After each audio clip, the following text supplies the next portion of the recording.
ESPN 94.1 FM and AM 930 present The Drive.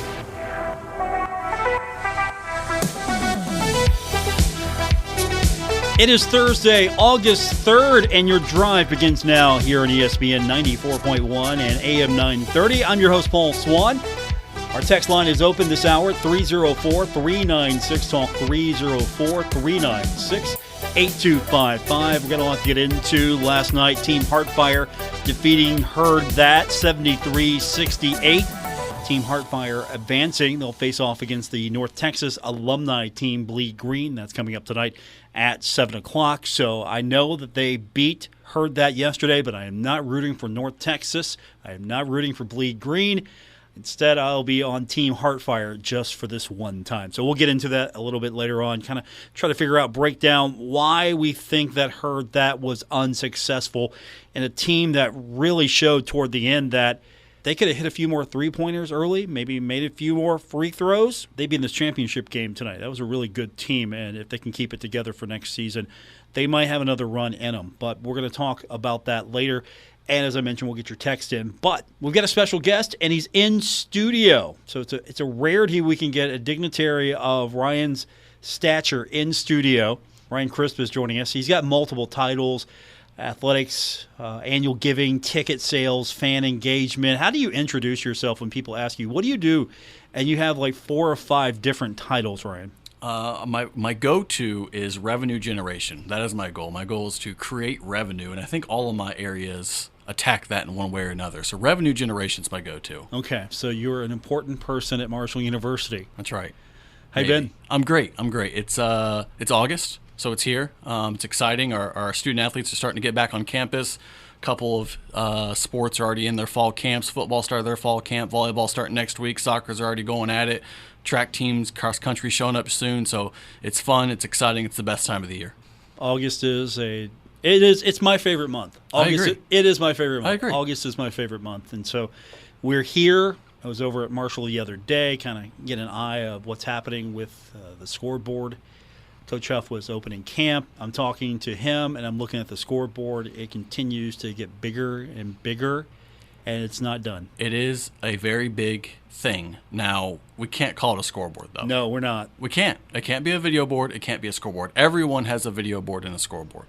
It's got to be called something else. I don't know what it is. Maybe the fans can help us, because we need a name for whatever that monstrosity is in the south end zone. I pitched this a few times. I don't know if my suggestion would be taken with any serious consideration over in your office, but it's the Herdzillatron to me. We'll put it on the whiteboard. I'm not sure if we'll get selected, but we'll put it on the whiteboard. What would hold it back? What would hold that title back, that name?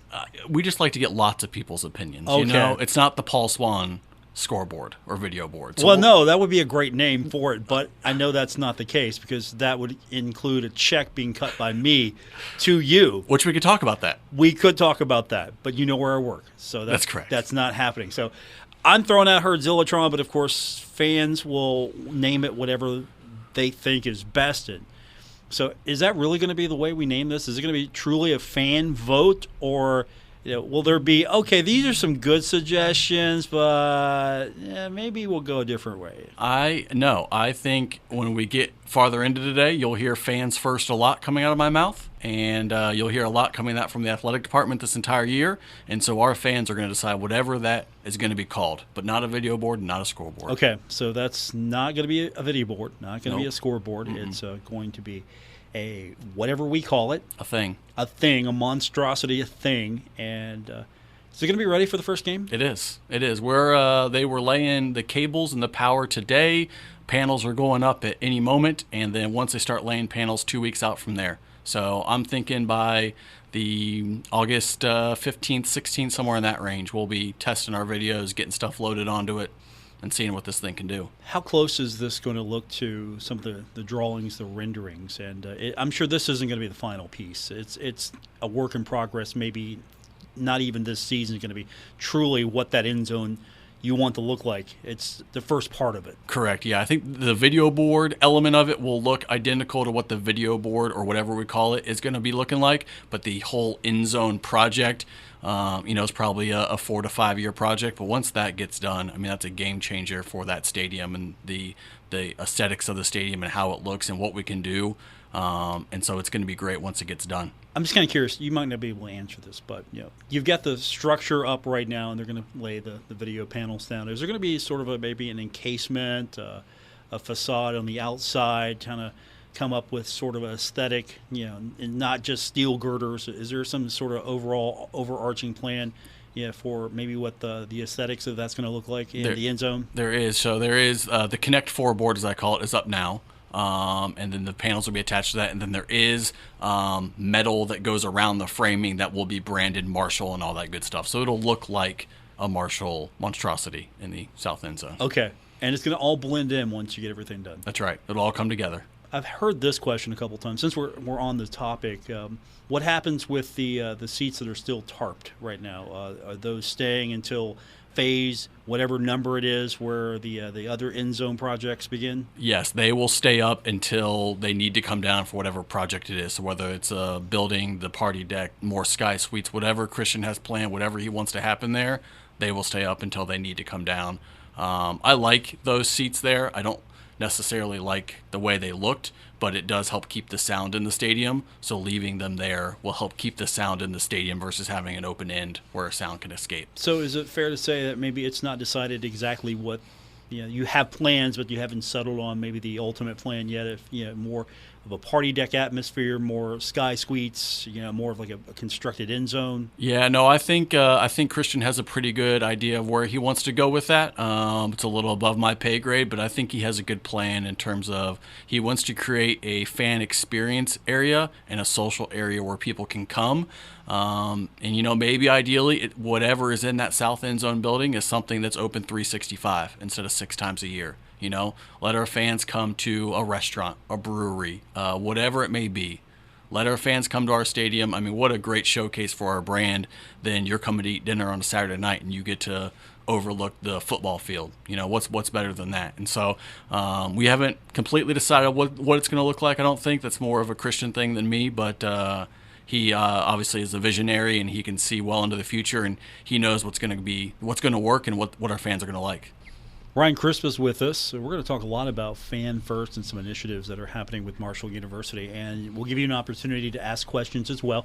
The text line this hour is 304-396-TALK, 304-396-8255. So we'll get your text in, your questions.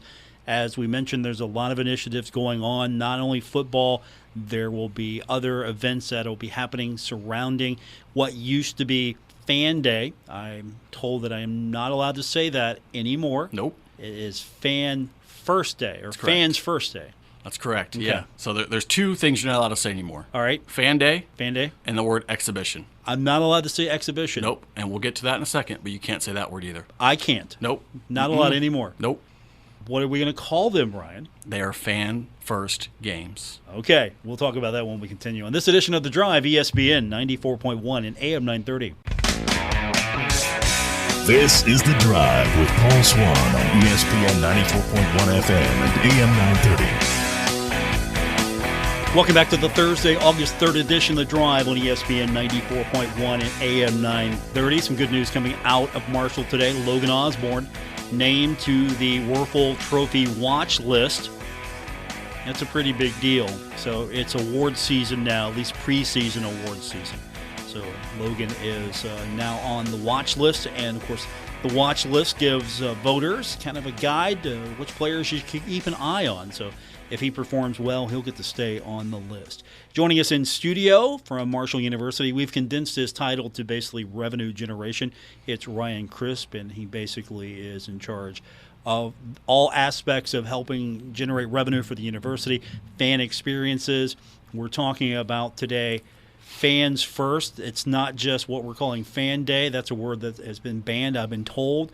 So if I keep saying that here in the next few weeks, I'm going to get a phone call. Is that what I'm hearing? That's correct. Yeah, and I will not be back in studio. Well, I probably won't be back in studio. You guys will just pull the trigger and I'm gone, right? That's right. Yeah, if I say fan day, I'm gone. I'm out of here. I don't know if we have that kind of power, but I hope not. I really hope not, honestly. So we're not just calling it Fan First Day anymore. It's sort of an initiative. So explain the genesis of the initiative and then what we're going to see initially. Yeah, so Fans First is a mindset that the entire athletic department is undertaking. And it's developed by Jesse and Emily Cole, who are the owner of the Savannah Bananas. Obviously, the Savannah Bananas story is super unique and super special. They actually own a bigger company called Fans First Entertainment that owns the Savannah Bananas. And basically, their main goal is to create fans and stop chasing customers. So I think a lot of the times we think about how can we get X to the game? How can we do this? Let's figure out how to create some type of promotion to get people to the game. We want to create a fan. So when they come to a game, when they experience Marshall, when they hear about Marshall, everything we do has to keep the fan first. And that's how you create a fan. And, if you look at the statistics, our fan base, we are 8% older and 65 and older, 8% more 65 and older fans than the national average.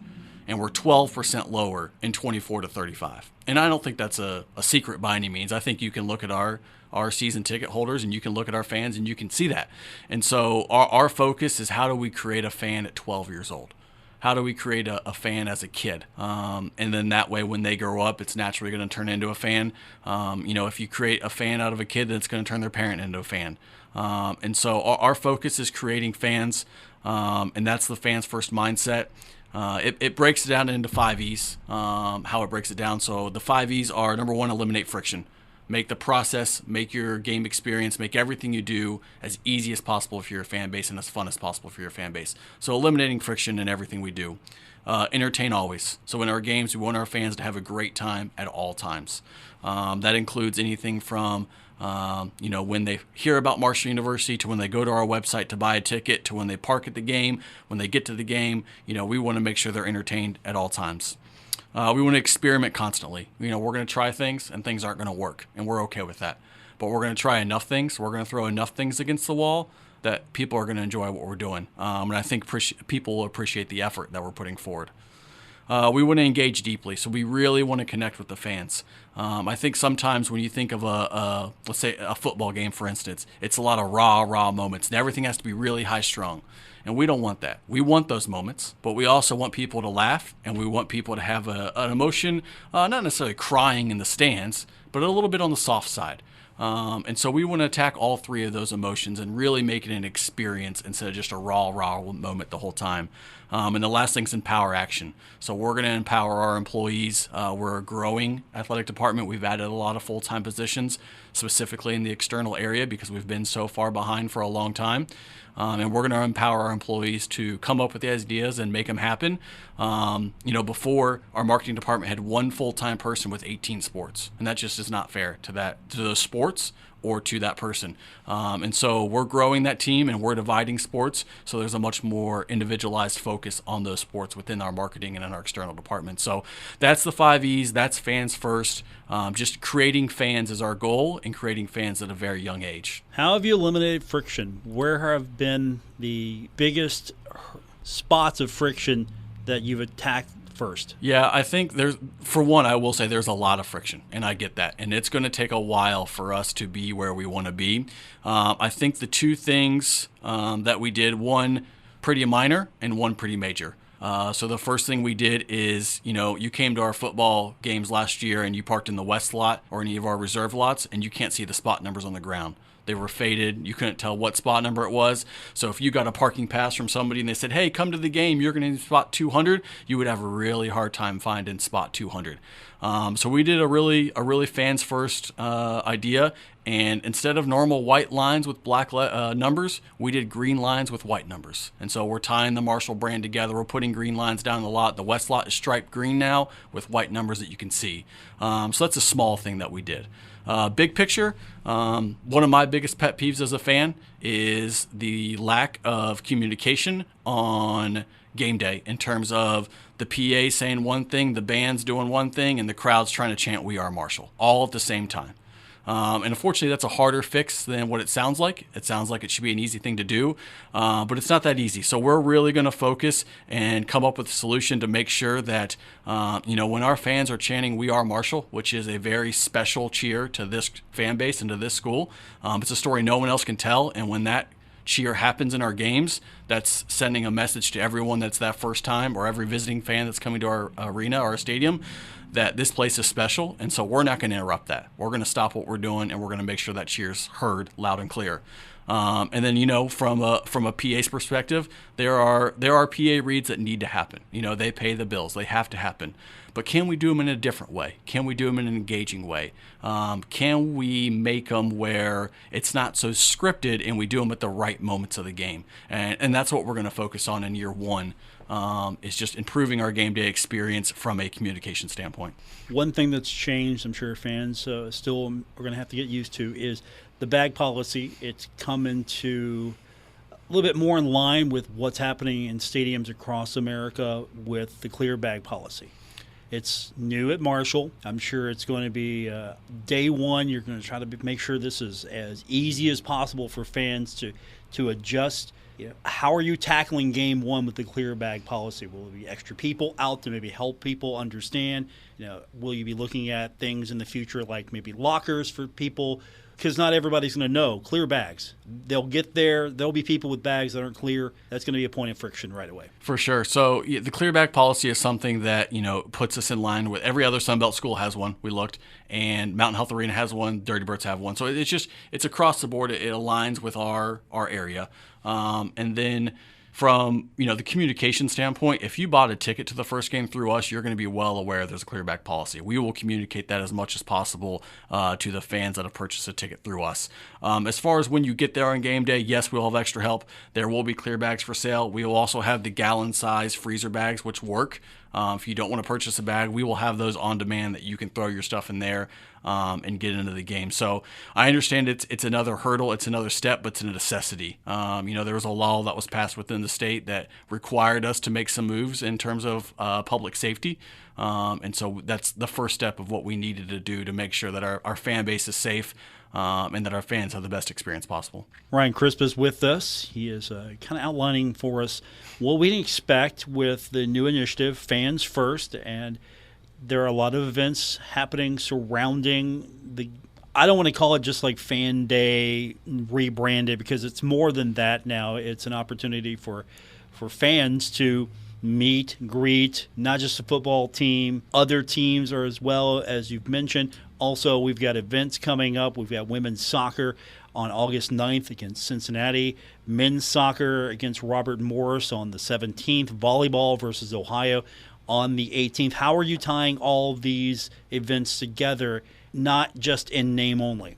Yeah, so, Saturday specifically is going to be a very fun day for our fan base, and it's more than just, we'll have the team posters there. That's the first time you'll be able to pick those up, but it's more than the team poster, more than an autograph. It's taking a picture. It's introducing yourself to an athlete. It's you telling your story, them telling their story. So really connecting with our student athletes.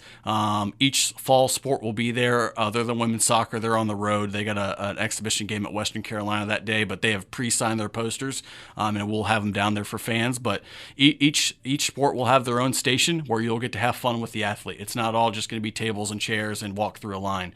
There'll be the footballs out with the football net. There'll be a soccer goal out and the soccer balls. There'll be volleyball nets and volleyball. There'll be potato sack races with the cross country team. And so we really want our fans to connect with our athletes. Bring your kids out. There's a fun little bingo card that if you go to every station and get your bingo card stamped by our student athletes, you come back to the marketing table, and the kids are going to go home with a little sticker sheet that has a bunch of Marshall stickers on it. So we're really trying to connect with the fans, especially with those youngsters, and get them out and let them meet our student athletes. I don't think there's any denying that there's a lot of youngsters out there that dream of being a Marshall athlete. And come and meet our student athletes in their personal setting and realize that they're not, this scary foreign object. They are a real live person, and you can connect with them, and it's going to be a blast. And we'll have music, we'll have kids club sign-ups, we'll have Big Green sign-ups. You can buy tickets there, so it's going to be really great. And that same mindset will carry over to those 3 games you mentioned, where admission is free at all these events. Come out and have a good time. We'll do things a little differently for the game maybe that we can't do during a normal game, and just having fun with our fans, engaging with our fans as much as possible, promotions galore. Each of those 3 games you mentioned will have a giveaway at the door that you cannot get anywhere else, and we won't do it another game. And so come out, have fun, experience what the fans first mindset looks like for the first time, and then buy into us and support us in whatever way you can. Any hint what those giveaways, those items will be? Any hint? From the soccer standpoint, I will just say it's a thing that the soccer community will appreciate. It's a fan engagement. Every promotion we're going to do is try to be fan engaging, Not to say that we won't give away a koozie at some point, but if I give you a koozie, that doesn't help you get engaged into the game at all. And so it's something that the soccer community will like. That is a thing in the soccer fan engagement world. And in the volleyball world, we started something last year called a Munster block. And so every time we had a block, there would be a song that would come on. It's a Munster block. It's a Munster block every time we had a block. And so we're giving away big foam hands that say Munster block on them. I kind of related to the three-pointer thing we did in basketball, where every time we hit a 3, the whole crowd waved their three-pointer. Same thing of that. It's going to be a big foam hand, and every time we have a block, fans put their Munster blocks in the air and wave it around. And we're doing the signs with the Munster block like we did the three-pointers for basketball. And so it's going to be a rocking in the Henderson Center for the volleyball team this year. Ryan Crispus with us from Marshall University. We get to take our next break. We'll come back. We'll get some of your questions in. So if you've got questions, great opportunity now. The text line's 304-396-TALK, 304-396-8255. This is The Drive on ESPN 94.1 and AM 930. This is The Drive with Paul Swann on ESPN 94.1 FM and AM 930. Our text line this hour is 304-396-TALK, 304-396-8255. Welcome back to today's edition of The Drive on ESPN 94.1 and AM 930.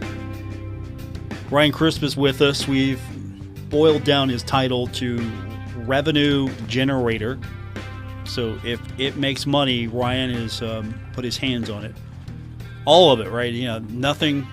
There's nothing that you don't touch if it doesn't generate revenue. There's a lot of focus on revenue generation, so it's just not me, but that is a priority for me and a focus for me, and not necessarily just charging people to charge people. It's trying to create a value and an experience that they see the value in to support us and support Marshall Athletics. So we've got the Fans First Day on August 5th, and then we've got several events. Fans First. Again, remind me, because I'm going to have to get used to it now, because I'm not allowed to say exhibition anymore. Fans First Games. Fans First Games. That's right. Okay. Will there be Fans First? I don't know. Is that going to be just the branding? We're going to find everything we can and call Fans First? That's correct. Okay. I think the main thing is at every game it's somebody's first game. So how do you make sure that's the best experience possible for that person? How do you create a fan out of that person that is a neighbor of somebody that comes to a lot of games and says, hey, you want to come with me to the Marshall game this week? And they come, and we have to create a fan with them. So it's someone's first game every game. So let me ask you this, since you brought that up. You go to a baseball game, and if it's your first baseball game, there's a area where you can go and say, hey, this is so-and-so's first baseball game. And they give you a certificate. Now, I don't know if you want to go that deep, but are you looking at things like that to maybe give something to a fan who's walked into the stadium for the first time for a game like a certificate? Hey, this is my first ever Marshall game. Are you looking in the future at doing things like that? Are you looking for a job? Always. That we are looking at exactly that, and I think we will accomplish that. Inside our arenas, we want to create a fans first area, and that will be a section. Will be just a customer service area along with a certificate area. Not only for fans first games, But, you know, we're building a pretty cool baseball stadium over there, and it's right next to a pretty cool softball complex. And so if you catch a foul ball or you get a home run, you may get a gift certificate or a certificate too, you know. So we're looking to expand that, and we want to create memorable moments. We want to have a photo booth. We have an opportunity for people to have an experience. You know, I don't know if anyone's ever been to the Reds games recently, but they have so much going on in their concourse that has nothing to do with baseball. And during gameplay, there is 60% of the crowd in the concourse having fun, doing other things. We went to the Reds game for the Marshall Day, and my kids wanted to spend more time on the playground than they did watching the baseball game.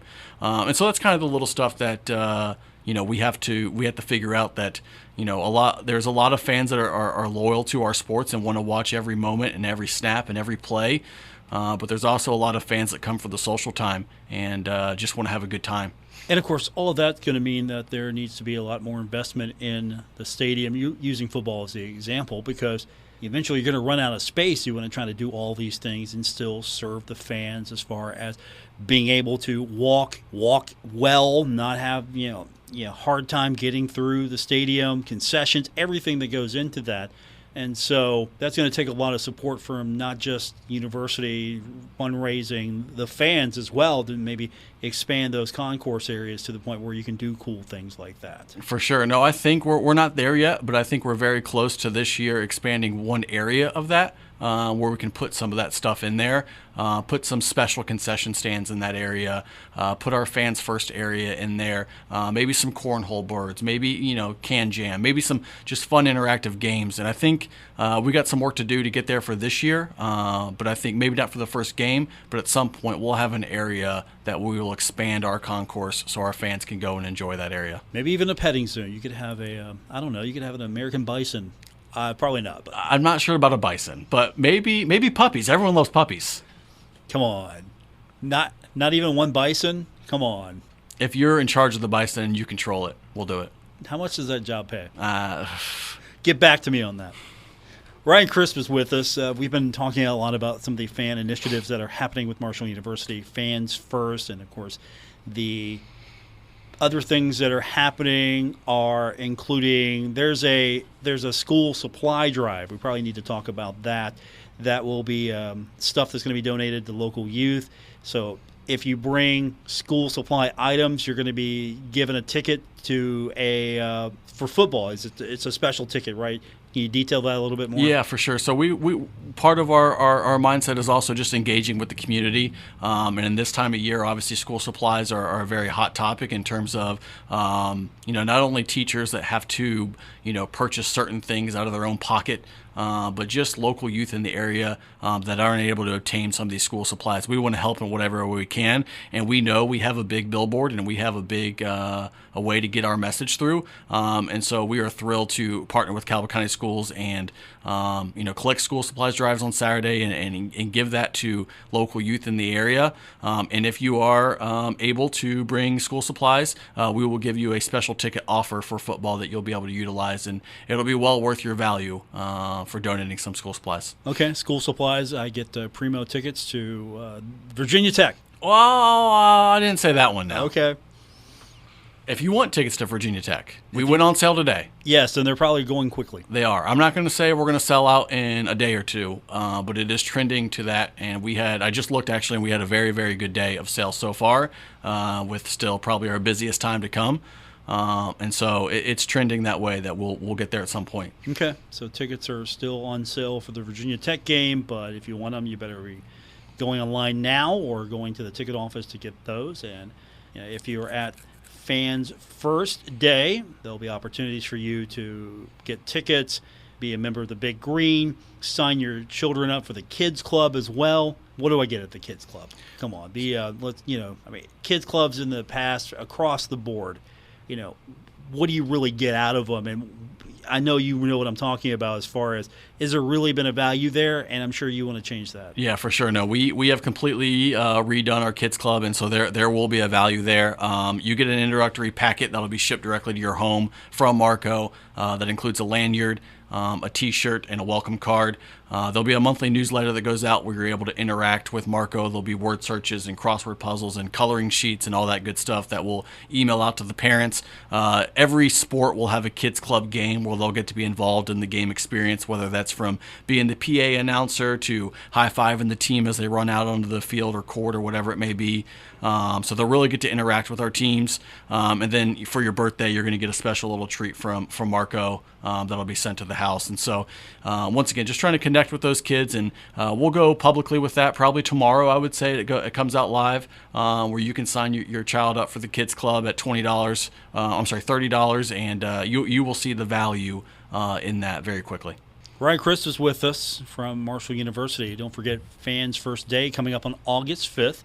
And then the Fans First Games will start with August 9th, women's soccer versus Cincinnati, men's soccer on the 17th versus Robert Morris, and then volleyball on the 18th against Ohio. So I'm kind of curious, how competitive are the coaches getting as far as trying to be the best Fans First coach? Yeah, no, we met with all of our fall sports, and we had what we call our all the things meetings, where we literally discuss all the things that there is to discuss.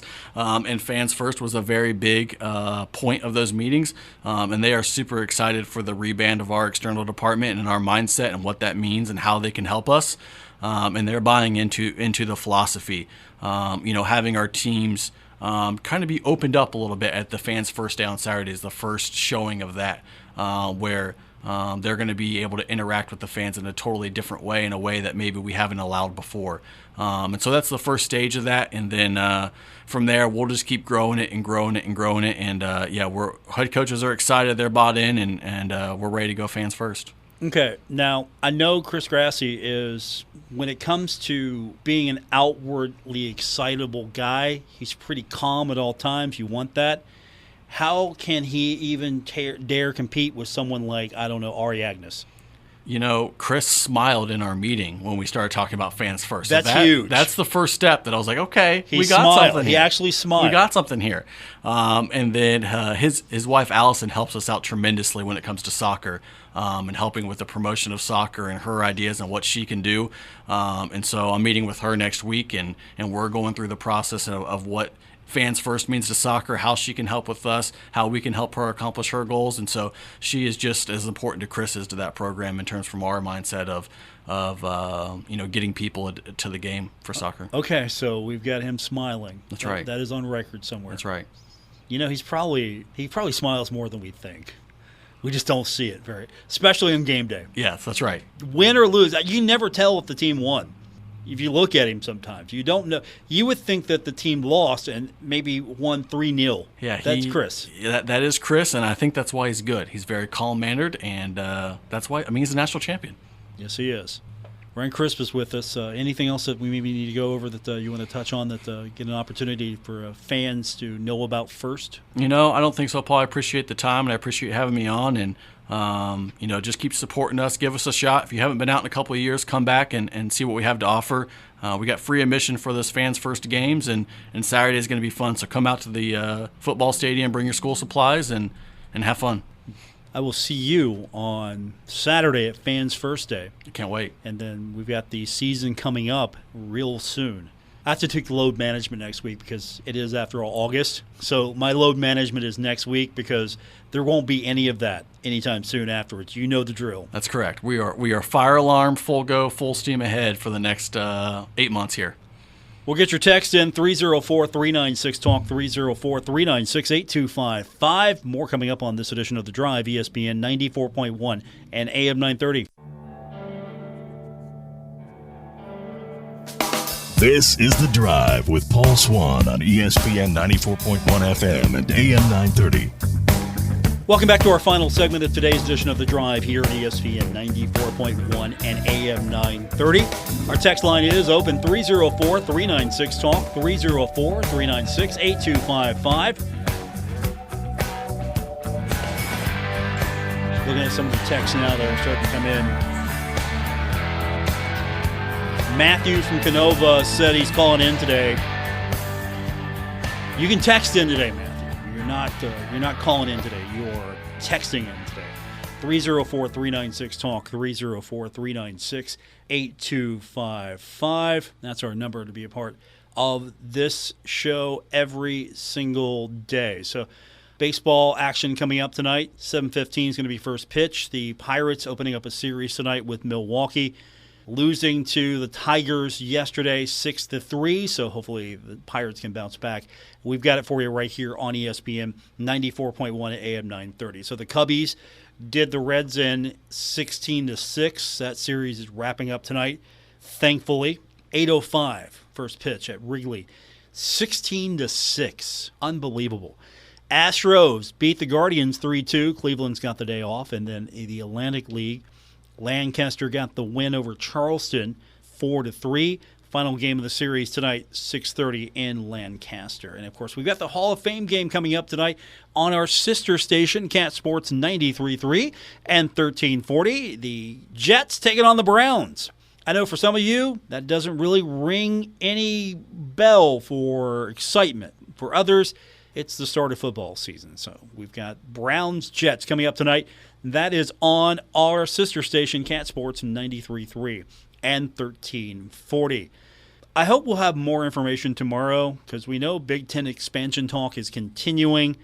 And the word is that Oregon and Washington just trying to figure out the finances a little bit because you don't want to bring schools in and then shrink the cut. That's the deal here. You want to make sure that you bring schools in, you keep the finances, because right now it's the Big Ten, it's the SEC, and then everybody else scrambling. Florida State being vocal about if this doesn't change, we got to get out of here in the ACC.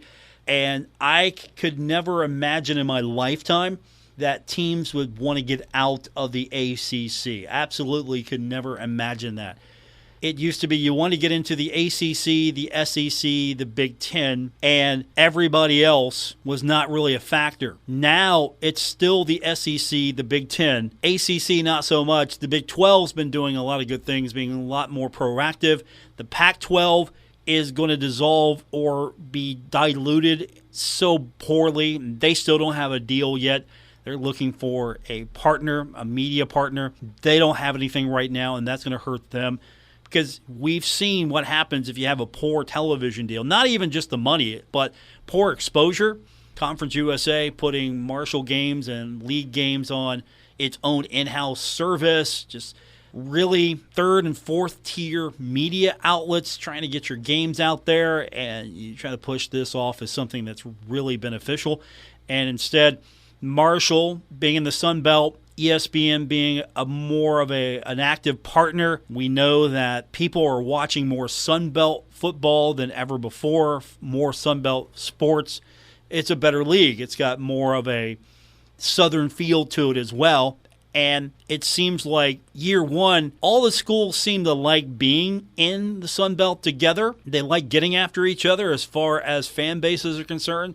And it feels like you're in a conference where they actually care and they want to get after you. They secretly like you, but at the same time, they really have interest in all the matchups.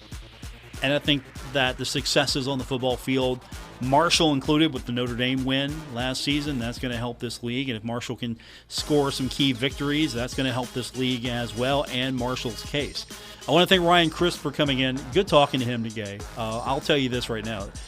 He's a good dude at Marshall. It's easy for me to say he came in and did the show, but in all sincerity, he's a good dude, and I'm glad that he's at Marshall, and it's been great to get to know him and have him come in and talk to us a little bit about what's happening with Marshall Athletics and give you more of an understanding of what the athletic department is trying to do, trying to achieve, and give you an avenue to respond and to give them feedback. So I appreciate him. I will be with you tomorrow. Then I'll see some of you on Fans First Day Saturday. And then load management begins. Looking forward to it. But we still got a day to do tomorrow, and we'll do that here. Good night. WRBC Huntington, W227BS Huntington. This is your radio home for Pittsburgh Pirates baseball. ESPN 94.1 FM and AM 930.